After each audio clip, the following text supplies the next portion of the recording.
ఓం గణానాం వా గణపతిం హవామహే కవిం కవీనాముపమశ్రవస్తమం జ్యేష్ఠరాజం బ్రహ్మణాం బ్రహ్మస్పత ఆనుష్ణ్వన్నిభిస్వేదసాదనం శ్రీమహాగణాధిపతయే నమః.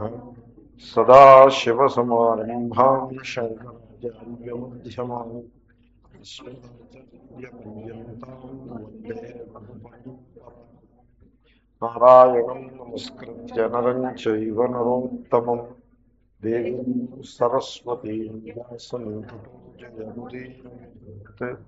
శ్రీభగవానువాచ వశోచ్యానన్వశోచస్త్వం ప్రజ్ఞావాదాంశ్చ భాషసే గతాసు న గతాసూశ్చ శోచంతి పండితాః. పండితాః నాను శోచంతి అంటే వివేకవంతులు శోకించరు. దేని గురించి శోకించరు? అందరూ దేని గురించి శోకిస్తూ ఉంటారో దాని గురించి. ఇంకేముంది అంతకంటే? అందరూ దేని గురించి శోకిస్తారు అంటే గతాన్ని గురించి శోకిస్తారు, వర్తమానాన్ని గురించి శోకిస్తారు. గతాసూన్ శోచంతి, గడిచిపోయిన దాన్ని గురించి, గడిచిపోయిన వాళ్ళని గురించి శోకిస్తారు. అంటే కాంటెక్స్ట్ అలా ఉంది కనుక గతాసూన్ అని అన్నారు. But in a general way గడిచిపోయిన దాని గురించి శోకిస్తాం. పెయిన్ బాడీ అని నిన్న మనం చేస్తాం. ఏదో చిన్నప్పటి నుంచి ఓ విధంగా జీవితం నడిచింది. ఎవడి జీవితమో వాడి అపేక్షకు తగ్గట్టు నడవదు. అందరికీ సమానమేది. శ్రీరాముడి జీవితం శ్రీరాముడి అపేక్షకు తగ్గట్లుగా నడవలేదు. నలుని జీవితం, నలమహారాజు యొక్క జీవితం ఆయన అపేక్షకు తగ్గట్లుగా నడవలేదు. ధర్మరాజు గారు అపేక్షించినట్టుగా ఆయన జీవితం నడవలేదు. ఎప్పుడూ జీవితం అనేది అపేక్ష కంటే కింద ఉంటుంది. అపేక్ష ఓ మెట్టు ఎక్కువ ఉంటుంది, జీవితం ఓ మెట్టు కింద ఉంటుంది. దాంతో అదే చాలు. That it self is the source of pain. మన ఎక్స్పెక్టేషన్కి తక్కువ వస్తేనే సోర్స్ ఆఫ్ పెయిన్ అంటే అదే. ఇప్పుడు ఒక ఆయన బోనస్ వచ్చింది, బోనస్ వస్తే దుఃఖిస్తున్నాడు. ఎందుకంటే దుఃఖిస్తున్నారంటే ట్యాక్స్ ఎక్కువ పడిందండి అందుకోసం దుఃఖిస్తున్నారు. అంటే ట్యాక్స్ ఎక్కువ పడిందంటే అర్థం ఏంటి? ఆదాయం ఎక్కువ వచ్చిందని కదా. ఆదాయం ఎక్కువ వచ్చింటేనే ట్యాక్స్ ఎక్కువ పడుతుంది. కాబట్టి ట్యాక్స్ ఎక్కువ పడితే సంతోషించాలి కానీ దుఃఖించడం ఎందుకని? అంటే ఆ వచ్చేది 70 రూపాయలు అయితే మనం ఎక్స్పెక్టేషన్ 100 రూపాయల దగ్గర we peg it at a higher level. So మన ఎక్స్పెక్టేషన్ ఎప్పుడూ వచ్చేదానికంటే ఒక ఆకు ఎక్కువ ఉంటుంది, ఓ మెట్టు ఎక్కువ ఉంటుంది. కాబట్టి దుఃఖమే మిగులుతుంది. సో ఈ విధంగా జీవితంలో అనేక ఎక్స్పెక్టేషన్స్ ఫెయిల్ అయిన కారణంగా చిన్నతనం నుంచి కూడా దుఃఖాన్ని వీడు ఆ పెయిన్ బాడీని నిర్మాణం చేసుకుని ఉంటాడు. చిన్న వయస్సులో పిల్లవాడు తల్లిదండ్రుల నుంచి చాలా ఎక్స్పెక్ట్ చేస్తాడు. తల్లిదండ్రులు ఒకప్పుడు ఒబ్లైజ్ చేస్తారు, వాళ్ళ హడావిడిలో వాళ్ళు ఉంటారు. వాళ్ళకి పిల్లవాడు ఒక్కడే కాదుగా, జీవితంలో ఇంకా అనేక అంశాలు ఉన్నాయి రండి. సో తల్లిదండ్రుల నుంచి చాలా అధికంగా ఎక్స్పెక్ట్ చేస్తాడు. చిన్న పిల్లవాడికి వాడికి తెలియదు కదా. కొంచెం వయస్సు వచ్చిన తర్వాత వాడికి తెలుస్తుంది. తెలిసే వాడి ఎక్స్పెక్టేషన్స్ తగ్గుతాయి. నిజానికి ఇన్ఫాలిబుల్ అండ్ గాడ్ అని రెండు ఆస్పెక్ట్స్ ఉన్నాయి. అంటే మనం ఏమనుకుంటామంటే గాడ్ ఈజ్ ఇన్ఫాలిబుల్ అనుకుంటారు. అంటే గాడ్ ఎప్పుడు కూడా మనల్ని ఫెయిల్ చేయదు. మీరు దేవుణ్ణి నమ్ముకుంటే దేవుడు మన నమ్మకాన్ని తప్పకుండా సక్సెస్ చేస్తాడు అని, ఈ విధంగా మన అపేక్షని ఎప్పుడూ కూడా పరిపూర్ణంగా తీరుస్తూ ఉండేటువంటి ఒక సోర్స్ మనకి కావాలి మనిషి. ఎందుకంటే మనిషికి తనలో వెలితి కనపడుతూ ఉంటుంది. కాబట్టి తన అపేక్షను, తన కోరికలను, తన యొక్క ఆకాంక్షలను తీర్చేటువంటి ఒక సోర్స్ కోసం చూస్తూ ఉంటాడు. చిన్నపిల్లవాడికి గాడ్ అంటే తెలియదు. ఆ సోర్స్ తల్లిదండ్రులే. For him the parents are the infallible. కానీ కొద్ది రోజులు అయ్యేప్పటికి వాడికి అర్థమైపోతుంది, parents they fail him. Parents నుంచి వాడు ఏదో కొంత అపేక్ష చేస్తాడు and he thinks that parents are infallible, కానీ దే ఫెయిల్ హిమ్. ఫాదర్ ముందు మదర్ ఫెయిల్ చేస్తుంది, తర్వాత ఫాదర్ ఫెయిల్ చేస్తాడు. అప్పుడు so he picks up a lot of pain. ఆ విధంగా పెయిన్ బాడీ చిన్నప్పుడే ఆరంభం అవుతుంది. అన్కాన్షియస్ అంటారు. అదే ఇదంతా ఫ్రాయిడ్ సైకాలజీలో ఇదంతా చెప్తారు. అది అయిపోతుంది. ఆ తర్వాత వీడు ఇంకా కాన్షియస్ పెయిన్ ప్రారంభం అవుతుంది, జీవితంలో ప్రారంభిస్తాడు. మ్యాథమెటిక్స్లో 100కి 100 రావాలనుకుంటాడు, 90 దగ్గర ఆగిపోతే దుఃఖిస్తూ ఉంటాడు. 50 వచ్చిన వాడు గెంతులు వేస్తూ ఉంటాడు రోడ్డు, వాడు ఆడుకుంటూ ఉంటాడు గోటి బిళ్ళ. వీడు 90 వచ్చి దుఃఖిస్తూ ఉంటాడు. పేరెంట్స్ కూడా ఆ విధంగానే పుష్ చేస్తూ ఉంటారు. ఏముంది ఇప్పుడు ఇప్పుడు వీళ్ళందరూ ఇంజనీర్లు అయిన వాళ్ళందరూ ఏం అవుతారు, ఏం జీవితంలో వాళ్ళు ఏం బాగుంటున్నారని వీడు ఏం బాగుకోపోతాడని అంత ఓవరాల్గా జీవితాన్ని చూసి వివేకం ఎక్కడ ఉంటుంది? జీవితాన్ని చాలా నేరో అవుట్లుక్లో చూస్తాము. ఓవరాల్గా చూడడం, జనరల్ పిక్చర్ చూడడం మనకు తెలియదు. దాంతో వీడు ఇంజనీర్ కావడమే ముఖ్యం, ఎంసెట్టే లెక్క. సో ఆ రకంగా చూసినప్పుడు ఎక్స్పెక్టేషన్స్ చాలా హైగా ఉండి we pickup a lot of pain. ఆ పెయిన్ అలా అక్యూములేట్ అవుతూ ఉంటుంది. సో ఇప్పటికి బోల్డ్ అంత పెయిన్ బాడీ సిద్ధంగా ఉంది. వాటి గురించి తలుచుకుని దుఃఖిస్తూ ఉంటాడు. గతాసు అగతాసుశ్చ. అగతాసు అంటే ప్రజెంట్, గతాసు అంటే పాస్ట్ గురించి దుఃఖిస్తూ ఉంటాడు. ప్రజెంట్ గురించి దుఃఖిస్తాడు. నిన్న చెప్పాను ఈ పాస్ట్ దుఃఖాన్ని ఎలాగ నివారణ చేసుకోవాలి. మరి ప్రజెంట్ దుఃఖం ఒకటి ఉంటుంది, ప్రజెంట్లో దుఃఖాన్ని పొందుతూ ఉంటాడు. ప్రజెంట్ అంటే వర్తమానము.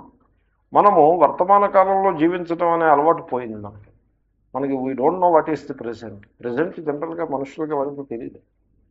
వాళ్ళు ఉంటే పాస్ట్లో ఉంటారు, లేకపోతే భవిష్యత్తులో ఫ్యూచర్లో ఉంటారు, కానీ ప్రజెంట్లో ఎప్పుడూ ఉండరు. ఎప్పుడు క్యాల్కులేషన్, ఎదర్ క్యాల్కులేషన్, ఎవడి ధోరణి వాడిది. ప్రజెంట్లో ఉండడం అన్నది చేతే కాదు. సో పాస్ట్లోకి వెళ్ళిపోతూ ఉంటాడు, లేక మళ్ళీ ప్రజెంట్లోకి అలా బ్రీఫ్గా ప్రజెంట్ని విజిట్ చేసి మళ్ళీ ఫ్యూచర్లోకి వెళ్ళిపోతూ ఉంటాడు. మళ్ళీ ఫ్యూచర్ నుంచి క్యాల్కులేషన్స్ వేసి ఈ ఫ్యూచర్ ఎక్కడుంది? కల్పనలో ఉంది, అంతే కదా. పాస్ట్ ఎక్కడుంది? పాస్ట్ ఎక్కడుందంటే శ్మశానంలో ఉంది పాస్ట్. ఇంకెక్కడుంది? గతాసు అగతాసుశ్చ నాను శోచంతి పండితా. పాస్ట్ ఎక్కడ ఉంటుంది? It is in the cremation ground of time. గడిచిపోయింది మనస్సులో ఉంటుంది, ఇమాజినేషన్ రూపంగా ఉంటుంది, ఇంకెక్కడ ఉంటుంది? సో పాస్ట్లోంచి ప్రజెంట్లోకి బ్రీఫ్గా వచ్చి మళ్ళీ ఫ్యూచర్లోకి వెళ్ళిపోయి, మళ్ళీ ఫ్యూచర్లోంచి ప్రజెంట్లోకి బ్రీఫ్గా వచ్చి మళ్ళీ పాస్ట్లోకి వెళ్ళిపోతూ ఉంటాడు. ప్రజెంట్లో జీవించడం ఎరగడు, పాస్ట్లోనూ ఫ్యూచర్లోనూ జీవిస్తూ ఉంటాడు. ఫ్యూచర్ వల్ల ఒరిగిదే ఉంది భయం, ఇన్సెక్యూరిటీ. పాస్ట్ వల్ల ఒరిగిదే ఉంది పెయిన్ బాడీ. జీవితంలో ఇంతకుముందు జరిగిన మంచి ఘటనలన్నీ విస్మరిస్తాడు, పెయిన్ బాడీయే మిగులుతుంది. మంచి చాలా జరుగుతుంది, అన్నీ మర్చిపోతాడు. సో తన అన్ని అవయవాలు దృఢంగా ఉండి జన్మించాడు, అది that he forgets, that is taken for granted. తనకు మంచి బుద్ధిశక్తి ఉండి మంచి చదువులో అవి బాగా వచ్చే చాలామంది చదువుకోకుండా నానా బాధ పడుతున్నారు, అది మర్చిపోతాడు. తన ఆర్థికంగా మంచి పొజిషన్లో ఉన్నాడు, అది మర్చిపోతాడు. తనకు ఒక ఆయన మంచి అందమైన పిల్లనిచ్చి వివాహం చేశాడు, వీడేదో ఉద్ధరిస్తాడని అది మర్చిపోతాడు. It's a good turn, that also he forgets. So అన్ని మంచి టర్న్స్ మర్చిపోయి ఆ పెయిన్నే గుర్తుపెట్టుకుంటాడు. సో మెనీ గుడ్ టర్న్స్ ఉంటాయి. మీ జీవితంలో జరిగిన గుడ్ టర్న్స్ ఏమిటని మీరు ఎవరినైనా అడిగి చూడండి. He has to think about it. ఆలోచించి చెప్పాలి, ఏదో ఒకటి పికప్ చేసి చెప్పాలి. మీ జీవితంలో పెయిన్ గురించి ఏమిటండి అని అడిగి చూడండి. He has so many of them ready to reel out. So ఈ విధంగా పాస్ట్ విషయంలో మన యాటిట్యూడ్ చాలా తప్పు యాటిట్యూడ్. అంచేతనే ఆ పెయిన్ బాడీ అలాగ మోసుకుంటూ పోతూ ఉండడం మహాభారం. దీని గురించి నిన్న మనవి చేశాను. ఇవాళ ప్రజెంట్ గురించి ఆలోచించండి. ప్రజెంట్లో హీ పిక్సప్ పెయిన్. ఇప్పుడు ప్రజెంట్లో పెయిన్ అని పికప్ చేయటం మానేస్తే పాస్ట్ పెయిన్ అనేదో హ్యాండిల్ చేసి దాన్ని ప్రాసెస్ చేసి న్యూట్రలైజ్ చేయొచ్చు, స్లోగా పెయిన్ తగ్గుతుంది. ప్రజెంట్లో పికప్ చేయడం మానేయాలిగా. మున్సిపాలిటీ బండిలాగా అలాగా పికప్ చేసుకుంటూ పోతే ఎప్పటికది క్లీన్ అయ్యాను. సో ప్రజెంట్లో పెయిన్ పికప్ చేస్తాడు. ప్రజెంట్లో ఎలా పికప్ చేస్తాడు పెయిన్ అంటే సింగిల్ ప్రిన్సిపల్. గీతలో చాలా వివరంగా చెప్తారు ఈ ప్రిన్సిపల్ని. ఏమిటంటే నాన్ యాక్సెప్టెన్స్. ప్రజెంట్ ఓ రకంగా ఉంటుంది, దాన్ని వీడు అంగీకరించడు. ప్రజెంట్ ఎప్పుడూ అంగీకారం కాదు. కలెక్టర్షిప్ వాడి ప్రజెంట్ కదా, అది అంగీకారం కాదు. మినిస్టర్కి మినిస్టర్షిప్ అంగీకారం కాదు. చీఫ్ మినిస్టర్కి చీఫ్ మినిస్టర్షిప్ అంగీకారం కాదు. ఎవరికి తన ప్రజెంట్ అంగీకారం కాదు.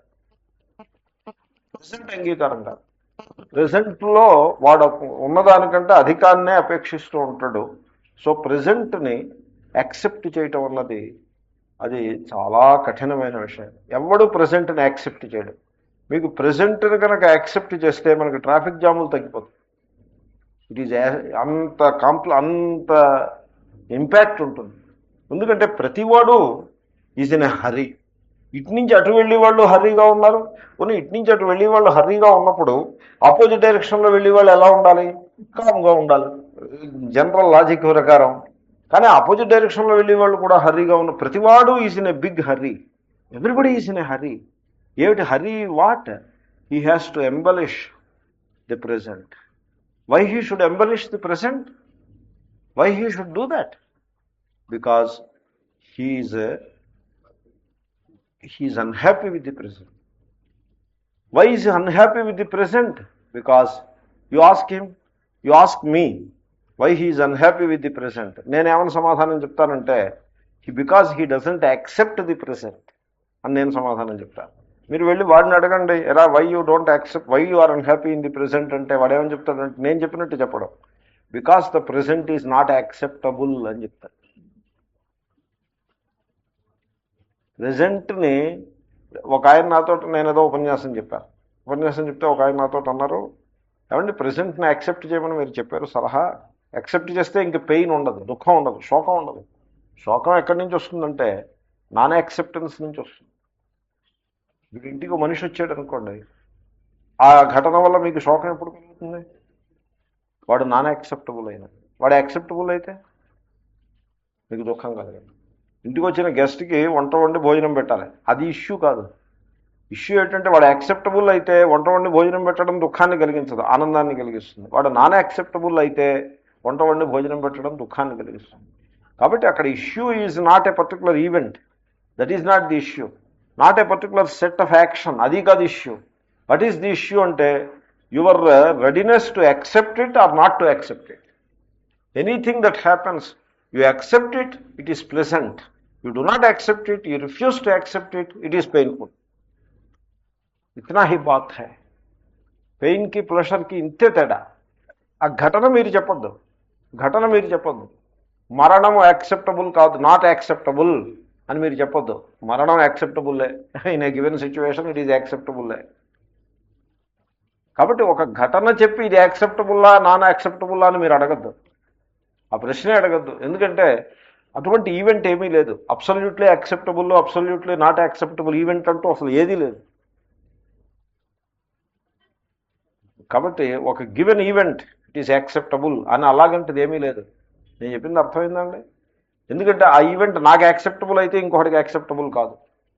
నాకు ఇప్పుడు యాక్సెప్టబుల్ అయ్యి 4 ఏళ్ల తర్వాత యాక్సెప్టబుల్ కాకపోవచ్చు. కాబట్టి అర్ధరాత్రి 12 గంటల వాళ్ళు నిద్ర లేపి కాఫీ ఇస్తే యాక్సెప్టబుల్ అవుతుందా? అవదు. పొద్దున్న నిద్ర లేచి పళ్ళు తోముకునే టైంకి కాఫీ ఇచ్చారనుకోండి, అప్పుడు యాక్సెప్టబుల్. కాబట్టి అబ్సల్యూట్లీ ఏది మీరు యాక్సెప్టబుల్ అనొద్దు.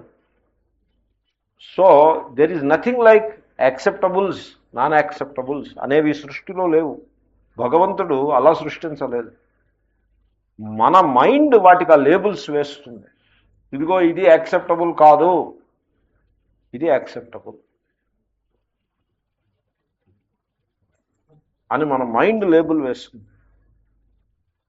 ఒక ఆయన నాతో అన్నారు, ప్రెసెంట్ని యాక్సెప్ట్ చేయమని ఉపన్యాసం చెప్పేశారు. మీరు ఉపన్యాసాలు చెప్పి వాళ్ళు తేలిగ్గా చెప్తారు, ఏముంది గీత అంటారు, ఉపన్యాసం చెప్తారు. In my situation, my present, it is very horrible, unacceptable and very despicable. I cannot accept it అని చెప్పారు. అంటే నేను చెప్పాను, ఒక్కటే మనం చేశాను, I sympathise with you, no doubt I sympathise. ఆయన పాపం చాలా ఏదో కష్టంలో ఉన్నారు. ఆ కష్టం అని పేరు ఎందుకు వచ్చింది? అది యాక్సెప్టబుల్ కాదు కాబట్టే కష్టం. కష్టానికి డెఫినేషన్ అది. He refuses to accept, therefore అది బికమ్స్ కష్టం.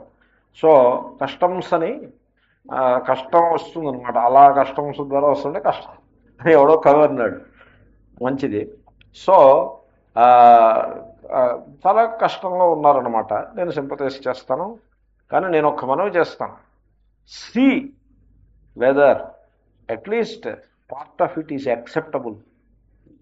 See whether you can accept some of it. Some of it if you accept. పరిశీలించండి, వెంటనే అలా త్రోసిపోతుంది. పరిశీలించండి, పరిశీలించి చూడండి. ఎంతో కొంత మీరు యాక్సెప్ట్ చేయగలిగారంటే ఆ మేరకి మీ దుఃఖం తగ్గిపోతుంది. ఏం చేస్తాం, ఒకప్పుడు మనం ఏదో ప్లాన్ వేస్తాం, అది సక్సెస్ కాదు. సక్సెస్ కానప్పుడు మనం సర్దుబాటు చేసుకుని యాక్సెప్ట్ చేయాలి. అందరి ద్రాక్ష పళ్ళు పుల్లనా అనే సామెత ఒకటి ఉంది. నా ఉద్దేశంలో ఆ సామెత మంచి సామెత. ఎందుకంటే మనకు అందలేదు, లెట్ us యాక్సెప్ట్ దాట్.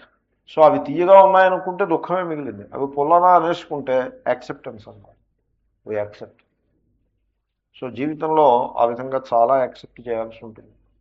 మనం కోరేది ఒకటి ఉంటుంది, man makes man man what is that, man proposes, God disposes. అంటే అర్థం ఏంటంటే మన మన ప్రపోజిషన్స్ ఏమీ వర్కౌట్ కావు, చాలా మటుకు వర్కౌట్ కావు.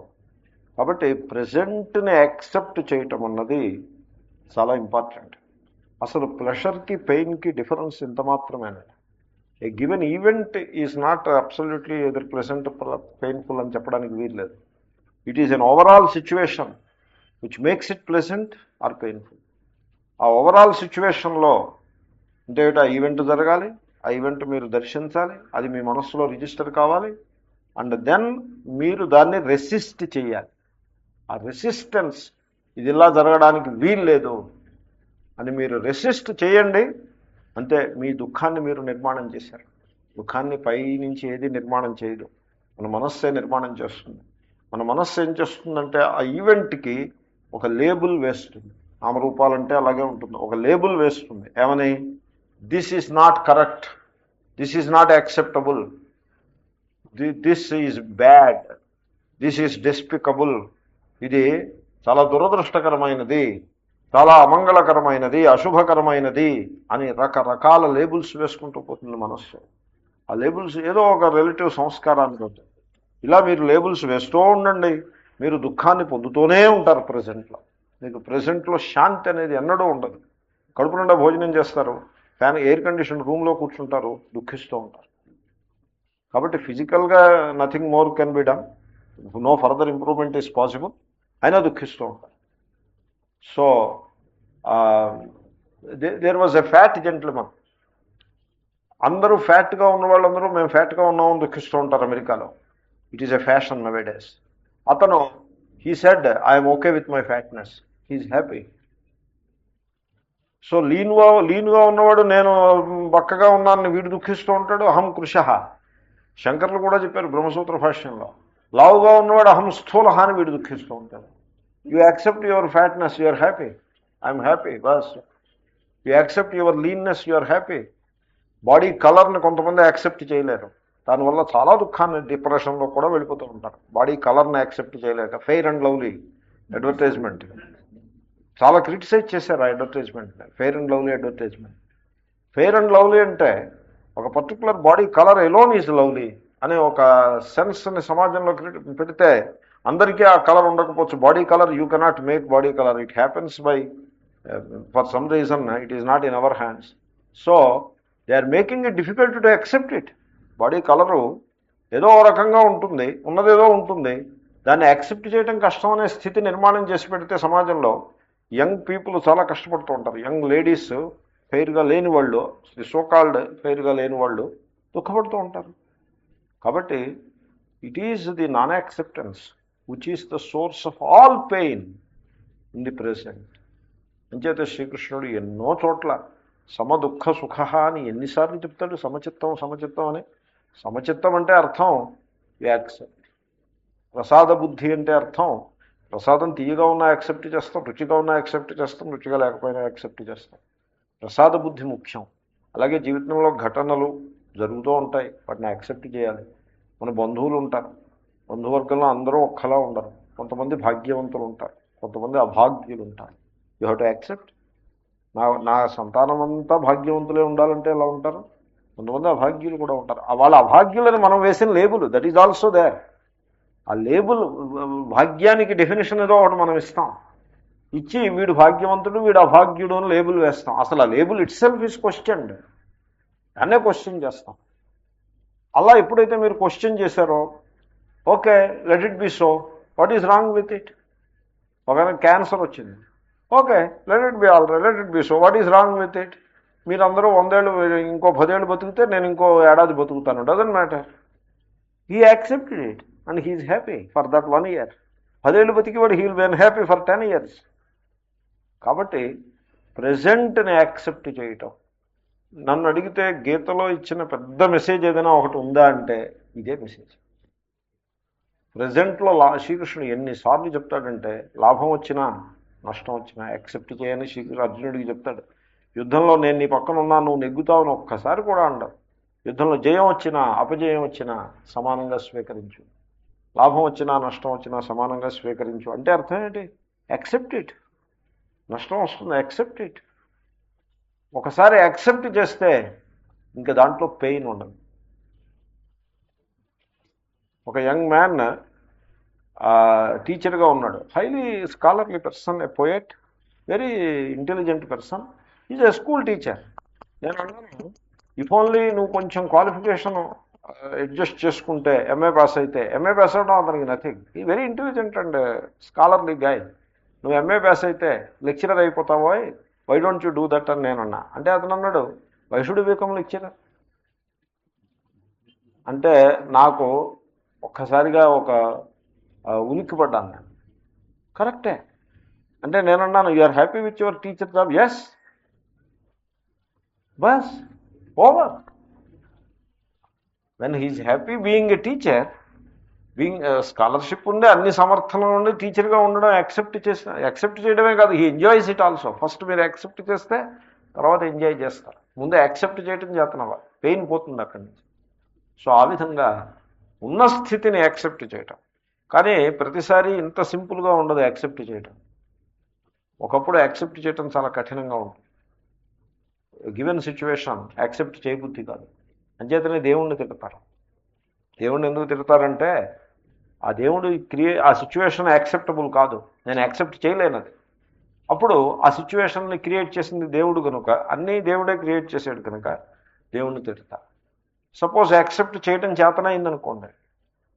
కాబట్టి ప్రజెంట్లో దుఃఖాన్ని ఫర్దర్గా యాడ్ ఉన్న దుఃఖం ఏదో ఉంది, పెయిన్ బాడీ, అది ఆల్రెడీ ఇట్ ఈస్ విత్ అస్.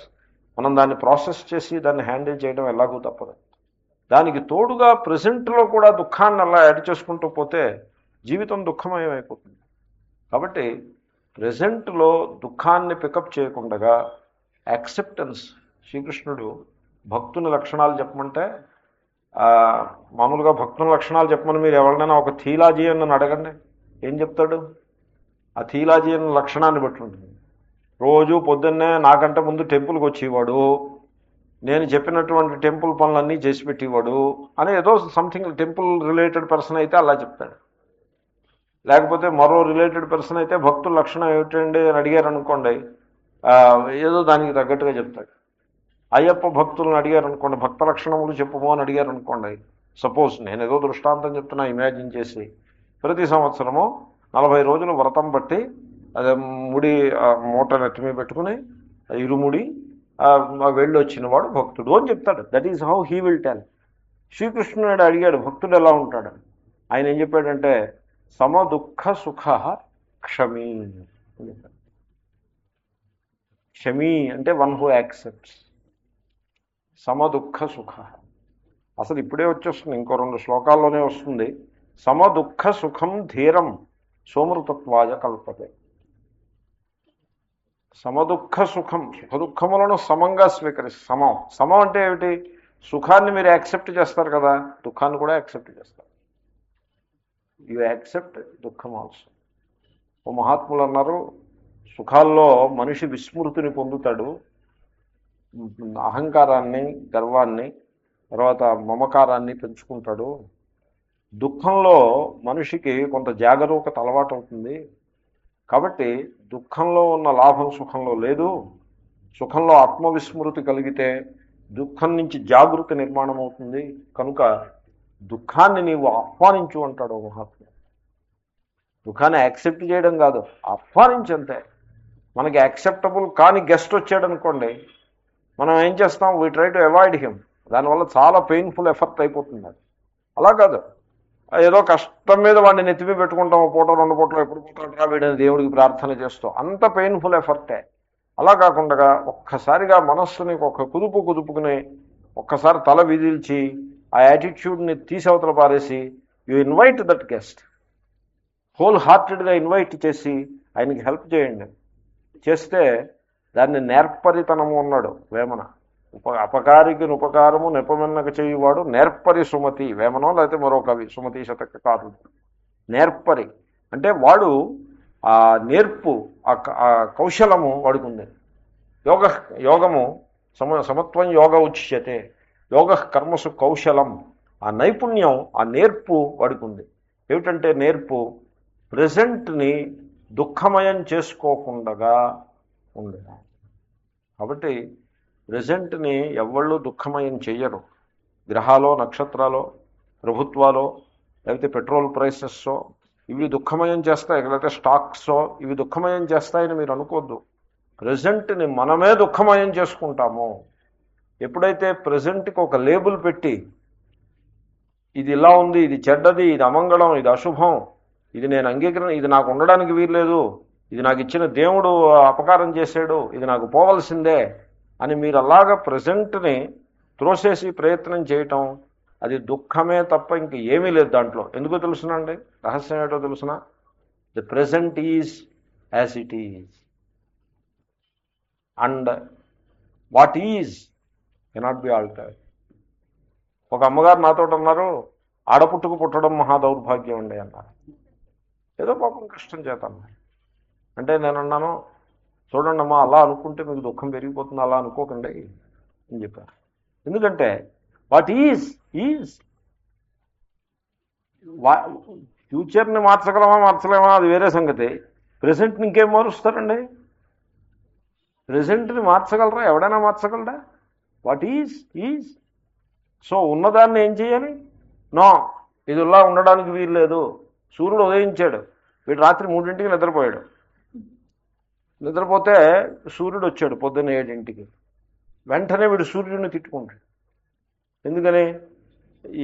ఏమిటి అప్పుడే లేవాల్సి వస్తుందని మహా దుఃఖాన్ని అనుభవిస్తాడు. So can he alter it? He cannot alter it. జీవితంలో ప్రతి ప్రజెంట్ అంతే. ప్రజెంట్ని ఇంకేం ఆల్టర్ చేస్తారండి? What is is. ఏదైనా ఇంప్రూవ్మెంట్ రావాలంటే కూడా ఉన్నదాన్ని అంగీకరిస్తే తర్వాత ఇంప్రూవ్మెంట్, కానీ ఉన్నదాన్ని మీరు అంగీకరించకపోతే ఇంప్రూవ్మెంట్ చేసే శక్తి కూడా ఉండదు. కాబట్టి మనకి జీవితంలో ఉన్నవి, మనకుండే శరీర ఆరోగ్యం, శరీర సౌందర్యం, శరీర స్థితి, వీటిని ఉన్నవేవో ఉన్నాయి. మందు వేసుకుంటే బాగుపడితే భవిష్యత్తు కానీ ప్రస్తుతం కాదు కదా. ముందు మందు వేసుకోవాలంటే కూడా ముందు మీరు యాక్సెప్ట్ చేస్తే మందు కూడా పనిచేస్తుంది. మీరు యాక్సెప్ట్ చేయకుండా రెసిస్ట్ చేస్తూ ఫైట్ చేస్తూ మందు వేసుకుంటే ఆ మందు కూడా పనిచేయడం మానేస్తుంది. మందు పనిచేయాలంటే కూడా కొంత ప్రసన్నమైన మనస్సు ఉండాలి. కాబట్టి it is the flow of life. Present is the లైఫ్లో. There is no past in life, there is no future in life. In life there is only present. లైఫ్లో ఎప్పుడు పాస్ట్ ఎప్పుడైనా చూసారా మీరు? లైఫ్లో లైఫ్ అంటే ప్రెజెంట్. మీరు పాస్ట్ అన్నది కూడా ప్రెజెంటే, మీరు ఫ్యూచర్ అన్నది కూడా ప్రెజెంటే. లైఫ్లో ప్రెజెంటే ఉంటుంది. And it's a flow of life. When you refuse to flow with life, you pick up pain. కాబట్టి దేన్ని లేబుల్ చేయకూడదు, అంచేతనే పేరు పెట్టకూడదు. పేరు పెట్టద్దు, దేనికి పేరు పెట్టద్దు. పేరు పెట్టామనుకోండి, ఆ నామంతో అది స్టిక్ అయిపోతుంది, ఆ లేబుల్ స్టిక్ అయిపోతుంది. ఆ నామంతో మనం బాధపడాలి. నల్ల పిల్ల అని పేరు పెట్టారనుకోండి, ఆ పిల్ల బాధపడాలి, ఆ పిల్ల తల్లిదండ్రులు బాధపడాలి, బంధువులు మిత్రులు అందరూ బాధపడాలి. అందవికారమైన పిల్ల అని పేరు పెట్టారనుకోండి, లేబుల్ వేశారనుకోండి, అందం అన్నది highly subjective thing. It is subjective. ఒకప్పుడు కలెక్టివ్ సబ్జెక్టివిటీ ఉంటుంది, అందరూ కలిసి సబ్జెక్టివ్గా ఒకే రకంగా ఆలోచించవచ్చు. ఏముంది దానికి, ఏముంది? ఇప్పుడు కలెక్టివ్గా ఓట్లు వేశారు కమన్నా, అందరూ ఓ రకంగా ఆలోచించి ఓట్లు వేశారు. ఆ రకంగానే సమాజంలో ఒక సోషల్ నార్మ్ అలాగే నిర్మాణం అవుతుంది. ఆ సోషల్ నార్మ్ ఏం చేస్తుందంటే, it labels A person is bad, so ముఖ్యంగా రిలీజియస్ పీపుల్ అలా లేబుల్ వేస్తారు. రిలీజియస్ పీపుల్ రకరకాలుగా ఆర్థడాక్స్ పీపుల్ అనేక రకాల లేబుల్స్ వేస్తారు. అంటే అదొక రకం, వాళ్ళు వేసి లేబుల్స్ ఓ రకంగా ఉంటాయి. ఇంకో సోషల్ పీపుల్ ఇంకో రకం లేబుల్స్ వేస్తారు. వివేకానందుడు అన్ఎంప్లాయిడ్ గై అన్నాడు ఒక communist. It is his labeling is way of labeling. Employment రాలేదు, ఉద్యోగం రాలేదు, ఉద్యోగం చేసుకోవాల్సి ఉద్యోగం కోసం ప్రయత్నం మానేసి ఈ వేదాంతం పట్టుకున్నాడు అని ఒక కమ్యూనిస్ట్ లీడర్ అన్నాడు. ఏమో ఉద్యోగంలో చేరాడు అనుకోండి Vivekananda, what you will have? You will have no Vivekananda. You will have some LDC clerk who worked under British rule. It makes no difference to anybody. ఆయన ఉద్యోగంలో చేరకుండా వేదాంతంలోకి వచ్చారు కనుక సమాజానికి కొంత కళ్యాణం జరిగింది. కాబట్టి మంచికి లేబుల్స్ ఉంటాయి, చెడ్డకి లేబుల్స్ ఉంటాయి. దేనికి లేబుల్ వేయకూడదు. నేను చాలాసార్లు అబ్జెక్ట్ చేస్తాను, అడ్వైస్ చేస్తూ ఉంటాను, దేనికి పేరు పెట్టద్దు. పేరు పెట్టామంటే it becomes difficult to accept it. పేరు పెట్టలేదనుకోండి, you can manage to, you can still try to accept it. మేము కైలాస యాత్రకు వెళ్ళాం. 10 రోజులు డీపులో, 10 రోజులు ప్రయాణం. వాడు ఆ డ్రైవరు ఒకడు ఉన్నాడు, నేను నలుగురం గ్రూపు, ఒక్కొక్క జీప్కి నలుగురు, ఒక ల్యాండ్ రోవర్. నలుగురిలో ఒక అమ్మగారు మొదటి రోజేను, ఏమంటే మన driver is a bad guy అండి అన్నారు. అంటే నేను అన్నాను, మీరు ఆ మాట అనొద్దన్నా, try to see some good in him. ఎందుకంటే వీడు 10 రోజులు మనతో ఉంటాడు. తెల్లవారు లేస్తే వాడి మొహమే చూడాలి. Is a good guy, there are some good qualities in him. నన్ను అడగండి, మీకు చెప్తాను. వాడు మనతోటి కలుపుగోలుగా ఉండడు, కొంచెం రిజర్వ్డ్గా ఉంటాడు. భాష కారణం కావచ్చు, లేకపోతే వాడికి కొంత ఆకుమల్లాగా కొంత టిమిడ్ పర్సన్ కావచ్చు. అయితే వాడి మనసులో ఏదో వాడికి ఉండే దుఃఖం ఏదో వాడికి ఉంటుంది, కొంచెం అలాగ ఉంటాడు. కాబట్టి మీరు కొంచెం ఓపిక పట్టండి, వాడిని బ్యాడ్ గై అని మీరు లేబుల్ వేయకండి. ఆ మాట వినండి. స్టూడెంటే ఆ అమ్మగారు. సో మొన్నాడు పొద్దున్నే వాడికి ఏదో సమ్ టిఫిన్ లాంటిది ఏదో పెట్టారు, ఏదో బిస్కెట్ ఏదో పెట్టారు. ఈ యాక్సెప్టెడ్ ఇట్. స్లోలీ వాడి ముఖంలో చిరునవ్వు వచ్చింది, వీరి మనసులో కూడా. సో మేము 10 రోజులు వాడితో ఉన్నాం. మామూలుగా అందరు ఇచ్చినట్టుగానే టిప్పులో అవి ఇచ్చి వచ్చాం. కాబట్టి ఉన్న స్థితిని we have to learn to accept it. ఈ భోజనం చేసేప్పుడు కూడా అబ్బాయి ఈ కూర బాగోలేదు, నేను తిన్న కూర అనకూడదు. పోన్లే ఉప్పు తక్కువ ఉంది, పెద్ద రుచిగా లేదు, ఏం పర్వాలేదు, let us see how can we manage అని యాక్సెప్ట్ చేశారనుకోండి, భోజనం బాగానే నడుస్తుంది. ఇక్కడ దాకానే రుచి, ఇంక ఈ తర్వాత ఇంక రుచి లేదు, ఏమీ లేదు. ఆ తర్వాత అంతా క్యాలరీస్, న్యూట్రిషనే. కాబట్టి acceptance is the key to be calm, if not happy. ఇప్పుడు దుఃఖ పరిస్థితి వచ్చినప్పుడు మీరు ఆనందంగా గెంతులు వేయాలన్న అవసరం లేదు. At least be calm and quiet. That much minimum requirement. So that మన కర్తవ్యాన్ని మనం చేసుకుంటూ ముందుకు అడుగు వేయచ్చు. ఎప్పుడూ కూడా వాట్ ఈజ్ ఉన్నదేదో ఉన్నది, ఆ present. Don't try to convert the present into an enemy. Present ఎందు శత్రుభావం కలిగి ఉండదు. Try to make an ally out of the present. ఇప్పుడు నైబర్స్ ఉంటారు, you cannot change the neighbour, you can only change your attitude towards the neighbour. ఒకసారి వాజ్పేయి గారు అన్నారు, మనం కలిసి జీవించాలి. ముషరఫ్ తోటి అన్నారు, మనం కలిసి జీవించాలి. నీకు అమెరికా ప్రేమ కదా అని you cannot become neighbour to America. నాకు ఇండియా నైబర్ వద్దు, అమెరికా నైబర్ కావాలంటే ఈ they cannot become neighbour to America. అలాగే మనం కూడా ఈ Pakistan, it is anti Hindu, so we don't want it as a neighbour అంటే you cannot get rid of it like that. So don't label the present as enemy. Don't create an enemy out of the present. Try to create an ally out of the present. Try చేయాలి. Try చేస్తే labelling చేసేసారనుకోండి, ఇది అశుభము label చేసి పారేశారనుకోండి, అమంగళము, bad అని label చేసి పారేసారు, not acceptable label చేసి పారేశారనుకోండి, ఆ present ఉన్నదేదో ఉంటుంది, అది మీరు లేబుల్ మార్చి వేశారు కదా అని అది మారిపోదు. ఆ ప్రెజెంట్ అది that becomes enemy to us because we made it enemy. Therefore మనం సఫర్ అవుతాం. లేబుల్ వేయడం మానేసి just see, you convert it into your ally. అప్పుడు యూ కెన్ యాక్సెప్ట్ ఈజీ అవుతుంది. యాక్సెప్ట్ చేసేసినట్టు అర్థం దానికి. అప్పుడు దుఃఖం ఉండదు. కాబట్టి గతాసూన్ అగతాసూంశ్చ, గతము అగతము. గతము అంటే గడిచిపోయింది, అగతము అంటే ప్రెసెంట్. ఈ పాస్ట్ గురించి ప్రెసెంట్ గురించి రెండు సోర్సెస్ నుంచి కూడా ఫ్యూచర్ నుంచి శోకం రాదు ఎప్పుడు. ఫ్యూచర్ నుంచి వచ్చేది భయం. కాబట్టి మీరు ఫ్యూచర్ గురించి ఆలోచిస్తూ ఉండండి, భయాన్నే పొందుతారు, ఇంకేమీ లభించదు ఫ్యూచర్ నుంచి. ఎందుకంటే ఫ్యూచర్ అన్నది మీ కల్పనలో తప్పించి ఎక్కడా లేదది. ఉన్నది ఏదండి, ఫ్యూచరా ప్రెసెంటా? ప్రెసెంట్. మరి ఫ్యూచర్ ఎక్కడుంది? కల్పనలో ఉంది. ఉన్నది ప్రెసెంట్, ఫ్యూచర్ కల్పనలో ఉంది. ఇవాళ ఏమో జూన్ 13వ తారీఖు, జూన్ 14 ఎక్కడుంది? కల్పనలో ఉంది. జూన్ 14 దినఫలం ఇవాళ రాసి ఇచ్చాను మీకు, అది ఏమిటంటారు? అదంతాను కల్పన, అంతే. అది అది నిజం అవ్వచ్చు. ఎప్పుడు నిజం అవుతుంది? ఫ్యూచర్లో నిజం అవుతుందా, ప్రెసెంట్లో నిజం అవుతుందా? ప్రెసెంట్లోనే నిజం అవుతుంది. అసత్యమైన ప్రెసెంట్లోనే, సత్యమైన ప్రెసెంట్లోనే. కాబట్టి ఫ్యూచర్ గురించి, ఫ్యూచర్లో బతుకుతూ అప్పుడప్పుడు ప్రెసెంట్లో బ్రీఫ్ విజిట్ టు ప్రెసెంట్ అని, అలాగే పాస్ట్లో బతుకుతూ బ్రీఫ్ విజిట్ టు ప్రెసెంట్ తప్పది. ప్రెసెంట్లో బతకాలి. బతికితే ఫ్యూచర్ యొక్క భయం ఉండదు, పాస్ట్ యొక్క శోకము స్లోగా ప్రాసెస్ అయిపోతుంది, తగ్గిపోతూ ఉంటుంది. ప్రెసెంట్లో acceptance. So this is the overall formula, magic formula of Gita. కానీ ఈ ఫార్ములా ఎలాంటిదంటే, ఇది అంతరంగంలో పరివర్తనం కావలసిన ఫార్ములా. మీ అంతరంగంలో మార్పు తీసుకురావాలి. బహిరంగంలో మార్పులు చేయడానికి మనుషులు తేలిక. ఎందుకంటే కొన్ని బిల్లులు పేమెంట్ చేస్తే బహిరంగంలో మార్పులు వస్తాయి. టెలిఫోన్ చేసి మాకు ఒక కొత్త సోఫా సెట్ తీసుకురావాలని మీరు ఫోన్ చేశారనుకోండి, వాడు ఆన్లైన్ ఆర్డర్ ఇచ్చారనుకోండి, మీకు మీ నెంబర్ ఇచ్చి, క్రెడిట్ కార్డ్ నెంబర్ ఇచ్చి సోఫా సెట్ లోపల పెట్టేస్తారు. ఇంటర్నల్ డెకరేటర్కి ఫోన్ చేశారనుకోండి, వారు వచ్చేసి విజిట్ చేసి మీకు ప్లాన్ ఇస్తారు, ఈ రకంగా మీరు డెకరేట్ చేసుకోండి మీ ఇల్లు, మీరేమో టీపాయ్ ఎక్కడ పెట్టుకోవాలి, సోఫా ఎక్కడ పెట్టుకోవాలని చెప్తారు వాళ్ళు. ఇలా పెట్టుకున్నట్లయితే మీ గోడలకి ఎల్లో రంగు బదులుగా గ్రీన్ రంగు వేసుకుంటే మీరు హ్యాపీగా ఉంటారని చెప్తారు వాళ్ళు. వాళ్ళు అలా చెప్తారు. మీ టీపాయ్ ఇక్కడ బదులు అక్కడ ఉంటే మీరు హ్యాపీగా ఉంటారని చెప్తారు వాళ్ళు. వాళ్ళు అలా చెప్తారు. ఎంత బ్లఫో చూడండి. గోడల రంగును బట్టి, టీపాయ్ పొజిషన్ని బట్టి, సోఫా పొజిషన్ని బట్టి హ్యాపీనెస్ అన్హ్యాపీనెస్ డిసైడ్ అవుతాయని చెప్తారు వాళ్ళు.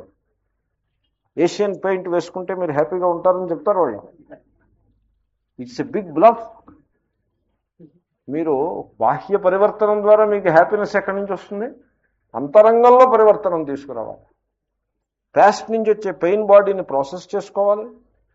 ప్రెజెంట్ నుంచి, ప్రెజెంట్లో యాక్సెప్టెన్స్ని తీసుకొచ్చి ఫర్దర్ పెయిన్ పికప్ చేయటం మానేయాలి. భవిష్యత్తు గురించి ఆలోచిస్తూ కూర్చుని భయాన్ని సంపాదించే ప్రయత్నం ఆ పొరపాటు మానేయాలి. ఆ విధంగా అంతరంగ పరివర్తనం తీసుకొస్తే మీ జీవితము శాంతంగా ఉంటుంది. జీవితంలో భోగాలు ఉంటాయని నేను చెప్పను, భోగాలు ఉండడం లక్ష్యం కాదు, ప్రశాంతంగా ఉంటుంది. ఆత్మస్వరూపాన్ని తెలుసుకోగలుగుతారు, ఆనందాన్ని పొందగలుగుతారు. కాబట్టి శ్రీకృష్ణుని యొక్క టీచింగ్ ఇలా ఉంటుంది. Very great teaching, acceptance of present. So గతాసు నగతాసుశ్చ నానుశోచంతి పండితా. పండితులు ప్రజెంట్ని, అగతాసును, ప్రజెంట్ గురించి శోకించరు, యాక్సెప్ట్ చేస్తారు. యాక్సెప్ట్ చేసి ముందుకు అడుగు వేస్తారు. అది సంగతి. భాష్యం చూద్దాము.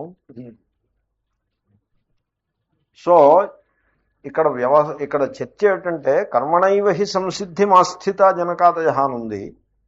జనకాదులు కర్మతోటి సంసిద్ధిని పొందేశారు. సంసిద్ధి అంటే ఏమిటి? మోక్షం అనుకో. సంసిద్ధి అంటే మోక్షం అనుకో. అప్పుడు కర్మతో మోక్షాన్ని పొందారని చెప్పాడు కదా మరి శ్రీకృష్ణుడు. అంటే అలా కాదయా, అక్కడ కర్మతోటి మోక్షాన్ని పొందారంటే అక్కడ అభిప్రాయం ఏమిటంటే, సంసిద్ధి అన్నదానికి వాళ్ళు మోక్షాన్ని పొందారు జ్ఞానం చేతనే. కానీ జ్ఞానంతో మోక్షాన్ని పొందిన తర్వాత, జ్ఞానికి జీవన్ముక్తుడైన తర్వాత, జ్ఞాని ముందు రెండు వికల్పాలు ఉంటాయి. Either he can be in the society and do some work for the benefit of the people, or he may withdraw from the society and live away from the society. ఈ రెండు వికల్పాలు ఉంటాయి. భగవాన్ రమణ మహర్షి లాంటి వారు సొసైటీతో పెద్ద మింగిల్ కాలేదు. తర్వాతి కాలంలో కూడా మింగిల్ అయ్యారని మన దృష్టితో అనిపిస్తుంది, కానీ ఆయన దృష్టితోటి ఆయన సొసైటీతో కలవలేదు. ఒకసారి ఆయన ఆశ్రమం మీద ఎవరో కేసు ఫైల్ చేశారు. ఈ రోజుల్లో ఆశ్రమాలకు సంబంధించిన కేసులు కోకొల్లలుగా కోర్టులో నడుస్తూ ఉంటాయి. టెంపుల్ కేసులు, ఆశ్రమాల కేసులు కోకొల్లలుగా నడుస్తూ ఉంటాయి. ఎందుకంటే జనులు ఆశ్రమాల్లో ఉన్నారని పేరే కానీ టెంపుల్లో ఉంటారు, ఆశ్రమంలో ఉంటారు. కానీ తీవ్రమైన రాగద్వేషాలను కలిగి ఉంటారు. ఒకప్పుడు గృహస్థులు నయం అన్నట్టుగా ఉంటారు. అందుకోసం కోర్టుల్లో కేసులు వేసి ఫైట్ చేస్తూ ఉంటారు. పూరి శంకర మఠం మీద కేసులు నడుస్తున్నాయి, ద్వారకా శంకర పీఠం మీద కేసులు నడుస్తున్నాయి. నిన్న మొన్నటి దాకా శృంగేరిను కంచి కామకోటి ఏవో కేసులు నడిచేవి. అలాగే పుష్పగిరి పీఠానికేనో శృంగేరి పీఠానికి ఏవో కేసులు నడిచాయి. ఏవో కేసులు వేస్తూ ఉంటారు, కోర్టు కేసులు. బ్రిటిష్ వాళ్ళు ఉన్నప్పుడు ఎన్నెన్నో కోర్టు కేసులు. వెంకటేశ్వర స్వామికి నామం ఇలా పెట్టాలా అని కోర్టు కేసు. శ్రీకృష్ణుడు ఇటువైపు ఎడమవైపు వంకరగా నిలబడాలా, కుడివైపు వంకరగా నిలబడాలా అని బృందావన్ దగ్గర కేసు. బాంకె బిహారీ ఎలా అయితే దక్షిణ వైపు తిరగాలి. వామబాహుకృత వామకపోలహ అని ఉంది భాగవతంలో. అంటే వామకపోలాన్ని వామబాహువు మీద పెట్టేయడం ఇలాగా, ఇది ఎడమ. ఇలా ఇక్కడ ఇలా టేడి వంకర వస్తే ఇటు ఈ నడువు దగ్గర వంకర అటు ఉంటుంది, అంతే కదండి. రెండు వంకరలు ఇటు ఉంటే కింద పడిపోతారు, బ్యాలెన్స్ ఉండదు. ఇది ఇటు పెడితే ఆ వంకర అటు వస్తుంది. ఇది ఒక మూర్తి. ఇంకొకటి అంటాడు దక్షబాహుకృత దక్ష కపోల. దక్షిణ అంటే కుదరదు, దక్షిణ అంటే మీకు ఇది కుదరదు, అక్కడ ఛందస్సు కుదరదు. అంచేత దక్షిణ అనే అర్థంలో దక్ష పద ప్రయోగం చేస్తాడు. అదేమిటా దక్ష అంటే దక్షిణ ఎలా అవుతుందంటే దక్షిణ ఇత్యర్థ అంటాడు. దక్ష శబ్దస్సు దక్షిణ ఇత్యర్థ అంటాడు. అదేమిటి అలా ఆర్ష ప్రయోగాత్ అంటాడు, ఏదో అంటాడు అని. మొత్తానికి ఆ వామ ఒప్పుకోడు, దక్ష పెడతాడు. దక్ష బాహుకృత దక్ష కపోల. సో శ్రీకృష్ణుడు మిర్రర్ ఇమేజ్ వస్తుంది. ఇప్పుడు ఇంతకుముందు వచ్చిన దానికి మిర్రర్ ఇమేజ్ వస్తుంది.